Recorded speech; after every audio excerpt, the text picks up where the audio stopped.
Hi, my name is Bud Perschek, and I'm the manager of the North Coast Pain Clinic here in Warrenton, Oregon. I'd like to welcome you to a virtual orientation to our program.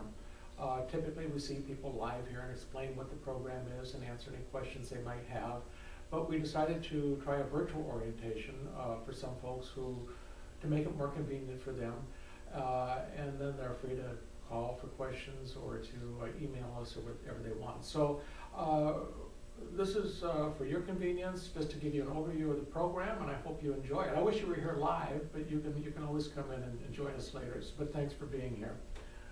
What I'm going to do is, first of all, I'm going to do a little introduction about myself, why I'm here, and what I'm doing here, and things like that, and what the program is. Then I'll give you an overview. We'll go into the concept of what is pain, particularly what is chronic pain. And then I'll go into what our classes are here, what the program is, and some of what we do here. So starting out, I started out in Iowa. I worked as a master's level psychologist there for a number of years. And while I was there, I worked with biofeedback. Matter of fact, I started working with biofeedback when I was in graduate school, and it was a lot of new research at the time on that. And I continued that when I got my first job there.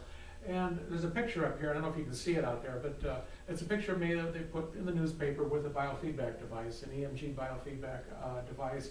And one of the main reasons I have this picture up here is it shows a picture of me with hair. So anyhow, but that's me with the biofeedback device. And the funny thing is, little did I know 40 years ago that I'd be working in a pain management clinic today. From Iowa, we relocated to the Seattle area. I lived there for a number of years. I worked primarily in mental health. I did a lot of program management, and I did a lot of clinical supervision. So I did that for 20 years and relocated to the North Oregon coast in 2005. I continued working in mental health, and I worked as a clinical director for several years. And then I retired. 2011, I retired. I was helping with my grandson at the time. So I did that for a couple of years, and then I started doing a little consulting.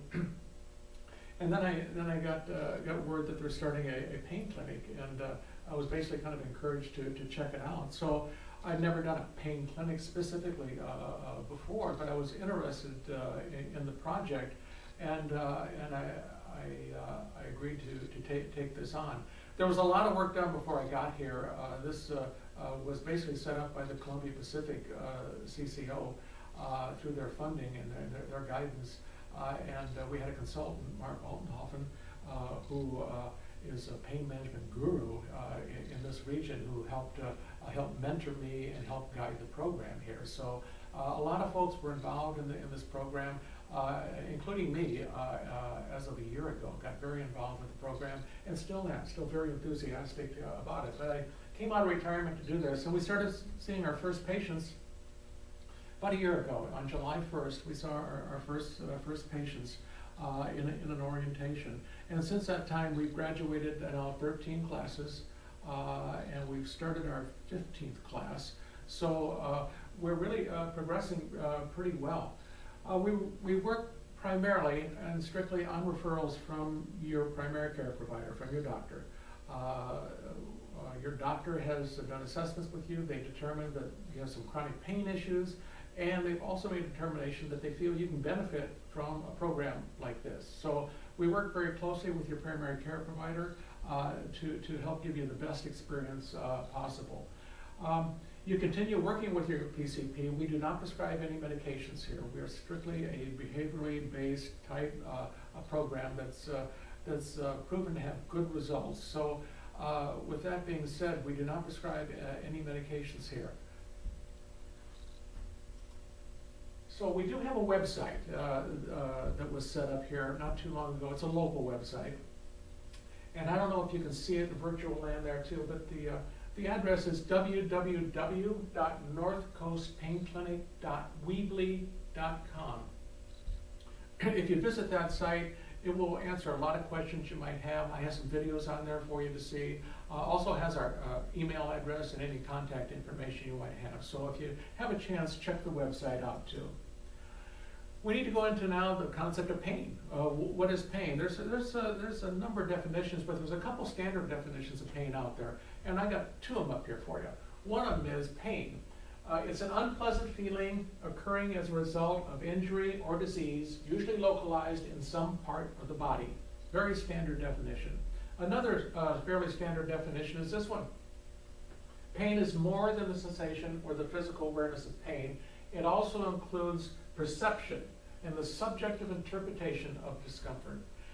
That's a good definition, particularly as it applies to folks who have chronic pain issues, because chronic pain, as we see, is very complex, and there's a lot of things impacting the perception of pain. So these are some of the things that we work on here. At this point, I'd like to kind of make a statement too that pain can be physical and pain can be emotional. And it's been shown that emotional and physical pain share the same pathways. And this could be important for some people, why some people develop chronic pain and others not.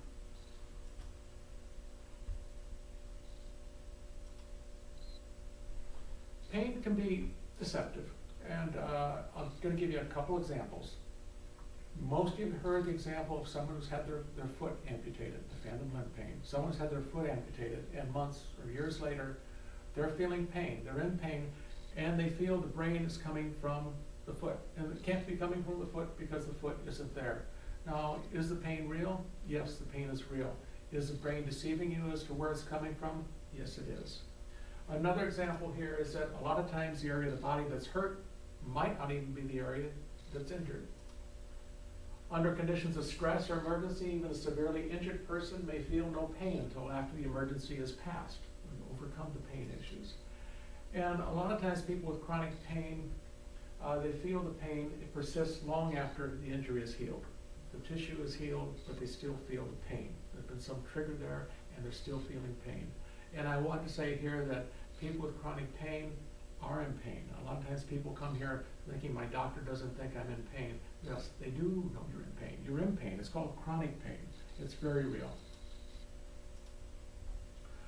There's two major categories of pain that we try to differentiate here. The first is acute pain, and that's very, very distinct. I mean, it's a cause and effect thing. You walk in the bedroom, you stub your toe, it hurts. You might curse a little bit, but it hurts, and it goes away. You break your arm, it hurts, you have a cast, but it runs its course, it goes away. That's acute pain. So we're not dealing with acute pain. People with chronic pain can have acute pain issues too. We're dealing with a category called chronic pain. So I have a video here that I show everybody who comes in for the orientation. And it goes to acute versus chronic pain. And I think it's very important to go over those concepts. So I'm going to show you folks that video too, and then I'll come back and we're going to have some discussion about that and then go into what our program is. So please enjoy the video and I'll be right back. Everyone agrees that pain is a universal human experience. We now know that pain is 100% of the time produced by the brain. This includes all pain, no matter how it feels, sharp, dull, strong or mild, and no matter how long you've had it. You might have had it for a few weeks or months. This is called acute pain, and it's common with tissue damage, say from a back injury or ankle sprain. And generally, you'll be encouraged to stay active and gradually get back to doing all your normal things, including work. Or you might have had it for 3 months or more, and this pain is generally called persistent or chronic, because in this type of pain, tissue damage is not the main issue. What's less clear, though, is when you're told you have chronic pain, is knowing what's best to do about it. Well, in Australia, chronic pain is a really big problem. In fact, 1 in 5 people have it. Having a brain that keeps on producing pain, even after the body tissues are restored and out of danger, is no fun. Some people say it still feels like they must have something wrong. But that's just it. Once anything dangerous is ruled out, health professionals can explain that most things in the body are healed, as well as they can be by 3 to 6 months. So, ongoing pain being produced by the brain is less about structural changes in the body and more about the sensitivity of the nervous system. In other words, it's more complex. So to try and figure out what's going on, you need to retrain the brain and nervous system. To do this, it's helpful to look at all the things that affect the nervous system and may be contributing to your individual pain experience. What can help is to look at persistent pain from a broad perspective, and by using a structured approach and a plan, it's less likely that anything important will be missed. Let's start with the medical side. Firstly, taking medication can help, but only to a limited extent. It is the more active approaches that are necessary to retrain the brain. So using medications to get going is okay, and then mostly they can be tapered and ceased. Some people also think surgery might be the answer, but when it comes to a complex problem like chronic pain, surgery may not be helpful. So if you're thinking of surgery, it's best to get a second opinion and remember to consider all the things. Next, it is helpful to consider how your thoughts and emotions are affecting your nervous system. Pain really impacts on people's lives, and this can have a big effect on your mood and stress levels. All those thoughts and beliefs are brain impulses too, but you can learn ways to reduce stress and wind down the nervous system. This helps with emotional well-being and can reduce pain as well. The third area to consider is the role of diet and lifestyle. Now, it turns out that our modern lifestyle might not be so good for us. In fact, what we eat and how we live may really be contributing to a sensitized nervous system. Looking at all the things like smoking, nutrition, alcohol, and activity levels, and seeing if there are any issues is a good beginning, and these things can go on your plan. Then there's often enormous value in exploring the deeper meaning of pain and the surrounding personal story. By stepping back and looking at all the things that were happening around the time the pain developed, many people with pain can make useful links between a worrying period of life and a worsening pain picture. For many, recognizing deeper emotions can be part of the healing process. Last, but by no means least, is physical activity and function. From the brain's perspective, getting moving at comfortable levels without fear and where the brain does not protect by pain is best, and you'll gradually restore your body's tissues. So, to sum up pain, it comes from the brain and it can be retrained, and when looked at from a whole person or broad perspective, gives you a lot of opportunities to begin. So, get a helping hand if you need it, set a goal, and begin. Thanks for watching the video, okay? Well, what we want to do is go over the video now, but in many cases, chronic pain starts with an acute injury. Someone is in a motor vehicle accident, or they injure themselves in their back, or on the job injury. There's some kind of an insult, something happens, and then typically the tissue heals, but the pain persists. So that happens in many cases, but a lot of other cases, it's more insidious. And people with progressive arthritis, lower back pain.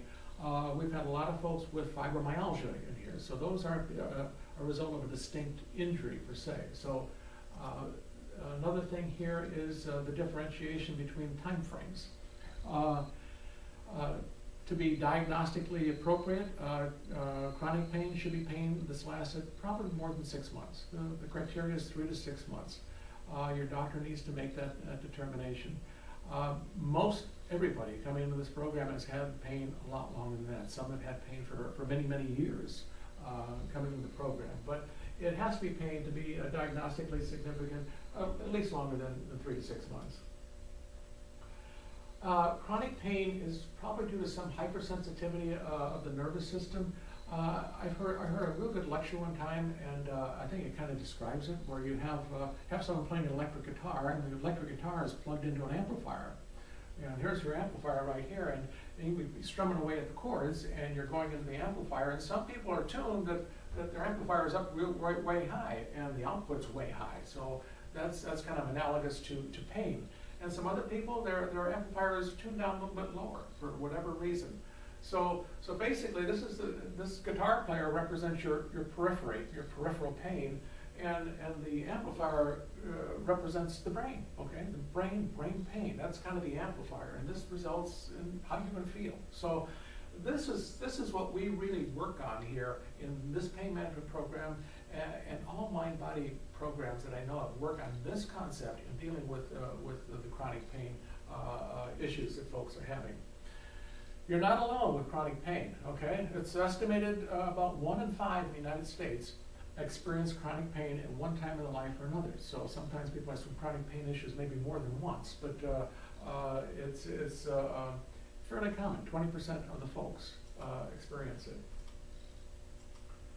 There's a lot of, not only pain, we're not only talking about pain, there's other things going on here. There's secondary complications with chronic pain. Most folks have difficulty sleeping. They have trouble getting to sleep, they have trouble staying asleep. Because of that, they have a lot of fatigue issues, they're tired, they're run down. Folks get depressed, they get a little despondent over their pain issues. They can't do things that they used to be able to do. They have some depression. A lot of them have decreased tolerance. You know, when you're in pain and something's gnawing away at you, things that shouldn't make you irritable make you irritable, you know, because your tolerance is down because you're in pain. Something's gnawing away at you. So that can start affecting your relationships and how you interact with other people. With pain, you might miss work. You have maybe increased medical bills. Because of that, there's increased stress. And then we go into stress and pain. The more stress you're feeling, the more your sensation of pain. So that's one of the first things we start working on, is breaking that stress pain cycle. Another way that people with chronic pain hurt is that they start developing avoidance behaviors. Many people develop avoidance behaviors. They stop doing things they enjoy doing. They stop going to church activities. They don't go to some family events. They're afraid. They're anticipating they're going to be in pain. They're trying to protect themselves so they don't go. So they have the pain. And on top of that, now you're going to add the psychological suffering and the guilt of not going to your daughter's birthday party, or not going to some event that you thought you should have gone to. So you got the physical pain, and now you're going to put on top of that a lot of psychological suffering too. So a lot of times that happens, and sometimes people start withdrawing from a lot of things, and the life becomes smaller and smaller. So we try to work on that aspect. And we were pretty successful with a lot of folks in every class working on the avoidance behaviors, and they've all commented that it's been very helpful to them, the way they look at things a lot differently. Inactivity increases your sensitivity to pain. A lot of folks with chronic pain have a fear of movement. You know, they feel they need to protect themselves, protect the area, and so they try not to move. In general, that's probably one of the worst things you can do. Body movement is considered very important in dealing with chronic pain issues. So we try to encourage that here. To sum up acute versus chronic pain a little bit here, this is a little pyramid that Maslow came up with a number of years ago, basically a hierarchy of needs, you know, basic needs, and working your way up to spirituality and other things. But the point is that this represents acute pain and this represents chronic pain. I don't know if you can see that out there in Cyberland, but with acute pain, you have your injury that comes in, it does its damage and things like that. It might affect going to work, might affect your relationships a little bit, but it runs its course and it goes away. With chronic pain, it's not going away, it's there, it starts deteriorating other aspects of a person's life. John F. Kennedy, I have his picture on here, and I've talked about him probably at every orientation I've had, and I have him up here for 2 reasons. First of all, I got to meet John F. Kennedy. I was a young lad during the presidential campaign in 1960. I got to meet him, I got to shake his hand, one of the thrills of my life. But another thing too is that it wasn't known for many years later that he had a lot of serious chronic pain issues, and it affects our lives. Let's go into now, how is chronic pain treated? So you have a pain signal. Pain is usually a signal, you know, something's wrong. So definitely, you need to work with your primary care provider with any kind of pain issues, and that's why we work very closely with your PCP. But there's other things that really affect the pain signal. You know, we've started talking about that when we started talking about one of the definitions for pain.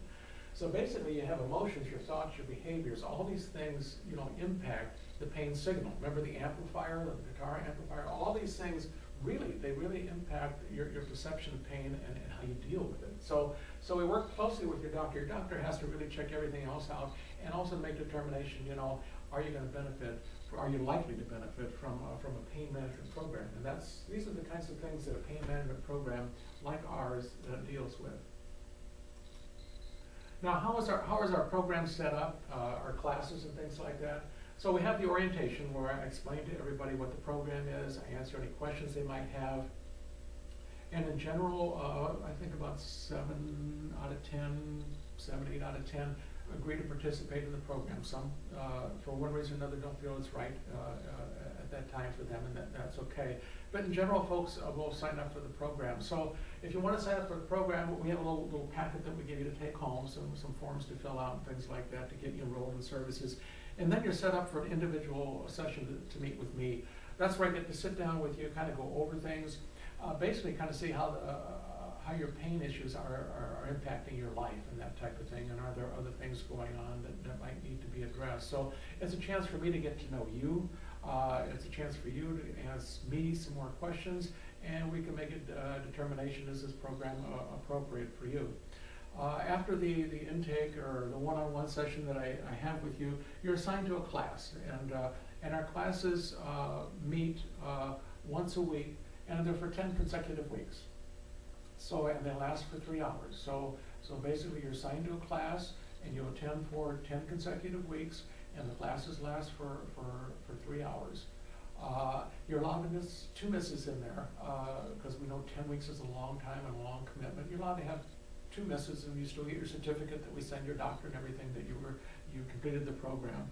Sometimes some people have something that comes up that's a good excuse, and I'll meet with them earlier the following week to help them make up what they missed. So I try to be very understanding of that. So we have 3 segments in our program here. Basically, we have an educational component to our program. That's where we talk about educational topics. For example, acute versus chronic pain. That's an educational topic. We talk about nutrition. We talk about herbal treatments. We talk about other complementary medicines. All those types of things. We try to talk about different topics too. So I think that's important to be educated regarding what's out there to deal with the pain issues. And some of those discussions are pretty lively. But a lot of the work is done right here in this thing here. It's the experiential type thing and the body movement. With the experiential thing, we start right out in helping people relax, deep breathing and relaxation. We try to reduce stress. We got to break that stress pain cycle to help diminish the sensation of pain. So we work on that right away and throughout the course. Another thing we work on is your thinking. How is your thinking impacting the way you feel? The way you interact with other folks, the way you perceive your pain. This is a very important concept. We work with mindfulness because that's kind of tied into making some of these behavior changes. So we work on all these things to set the stage so that you can experience some of these things and make some changes to help diminish the pain sensation you're having. And of course we have a body movement component, and we've chosen as our body movement component yoga. It won't be standing on your head or anything like that. It's a lot of chair yoga and things like that, fairly mild and things like that. But Jude is very understanding of folks with chronic pain issues, but it's a very important component of the program. I ran into one of our graduates just a couple weeks ago over at Costco, and she has fibromyalgia. And with fibromyalgia, you have a lot of morning stiffness and things like that. And she was saying how she was utilizing some of the skills that Jude taught her in the yoga session to the first thing in the morning to help eliminate that body stiffness. So it's nice to get that kind of feedback from folks. And that's Jude. I don't know if you can see her or not, but this is Jude. She's our yoga. She's been with the program since the beginning here. Another experiential things we do here that's kind of unique. A lot of evidence to support it, and certainly a lot of the results here is drumming. We do some drumming. We have a little drum circle that we do. We started probably our 5th class. It's been really effective in teaching competitive behavior, distraction. engagement, that type of thing. It's a good tool, and I've had real good results and feedback from a lot of the folks doing it. I've had more than once. I've had somebody sitting next to me or across from me saying, "Boy, I never felt this good." You know, okay, that's great. That's what we want to hear. So we try to expose you to a lot of different things to help out. So drumming's been a pretty popular component here. I usually show a little video. One of our classes, they were really good thumping on the drums there too. I did a video of them, and I showed that for the live orientation. But I'm going to kind of skip that for the virtual one. Just take my word for it. So we'll give you a lot of tools here, a lot of tools to help you deal with your pain issues. And some tools work for some people and not others. We had one of our graduates they did a write-up on her just a couple weeks ago in one of the publications here. Her name's Phyllis, and I was reading the article, and she was saying how much she liked the program and how she benefited, but she was citing laughter. She said, we do a laughter component because laughter is really good, but we did a couple components on laughter, and she said that was very helpful to her. So it's nice to read those kinds of things because different people pick up on different things. We do some surveys when folks come into the program. We do 4 or 5 surveys when they come into the program to kind of see where they are with their pain issues, and we give them those same surveys when they exit. So we try to track the results. I usually send those results off to the state and let those folks work the magic on the numbers and things. And the feedback I'm getting is that we're getting very, very positive results on that. Another survey that I get here for all the classes that have graduated, it's an exit survey. And I basically ask you, did you like it, didn't you like it, and all that kind of stuff. Did you like these topics? Anyhow, the last question I ask is, how would you rate your overall experience? And I'm tickled to death. 91% of the graduates said, rated it the highest. They said it was very helpful to them. So that really made me feel good. So I was real pleased with that.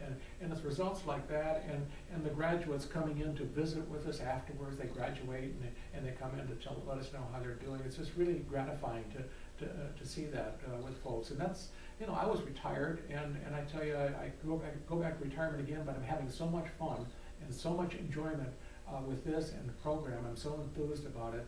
I'm going to stay in for the duration. Okay, so I'm enjoying myself, and I hope you guys come on board and share in my enjoyment. So, well, that's about it for the virtual presentation. I do have another video I usually show here, but I'm going to skip that for now. But I do want to say that you're not here live, and you might have some questions. So please give us a call. Check out the website. My email address is on the website. Whip me an email if you want to. I'll get right back with you, answer any questions you might have. If you've seen this video presentation for the orientation, you're interested and want to be in the program, please give a call. Gail, our receptionist, will go ahead and send you the intake packet and set up an appointment for you, okay? If you're not quite sure, still have some questions, we'd like to have you come in so we can see you live and in person, answer any questions you might have, okay? So thanks for visiting with me, and hope to see you in the future. Take care.